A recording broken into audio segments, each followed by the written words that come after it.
This week's Mustang Monday, the taillight panel goes back in the car.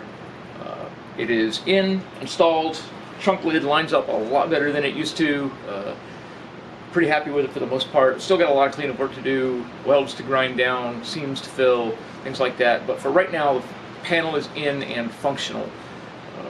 I'm gonna delay some of the touch-up work a little bit later, make sure that I don't have to go through and undo something that I should have done differently. Hopefully next week I will be starting on turning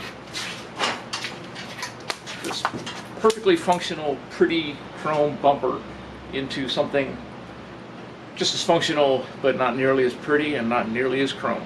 But I'm not 100% sure on that. There's a couple of projects right now that I'm toying with, so I'm not sure what I will be doing next week, but it'll either be the bumper or potentially something motor related or a donor car, depending on how things are going. So anyways, have a great week, and I will see you next Monday.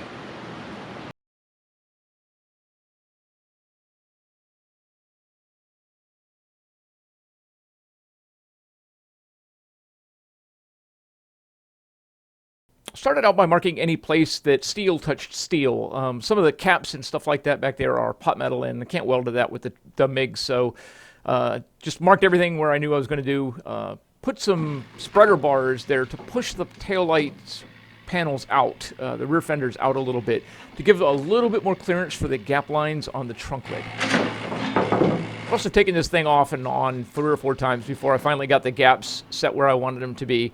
But once I was comfortable with where they were going to go, I left everything in place, took the taillight panel, punched some holes where I had made the marks with a punch, and then drilled them out with a drill so that I'd had a little bit more area when I Rosetta welded it.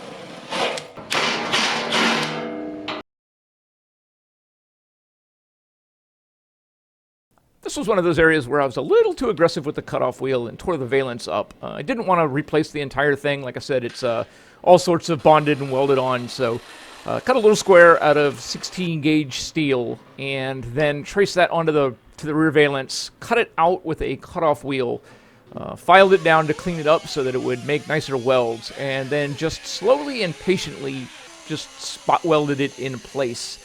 Used a magnet to hold it from the back so that I didn't have to worry about it falling down constantly.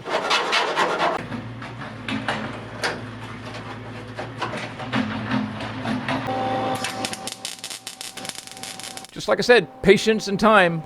Wanted to minimize heat distortion, so I checked to make sure that the edges were nice and smooth and put a couple welds in there and then bounce around from side to side. And then I did the same thing, ground the welds down with the cutoff wheel, and then once I had them pretty much knocked down, I used a flat disc, and I did the same thing. I bounced around to keep any one area from getting too hot.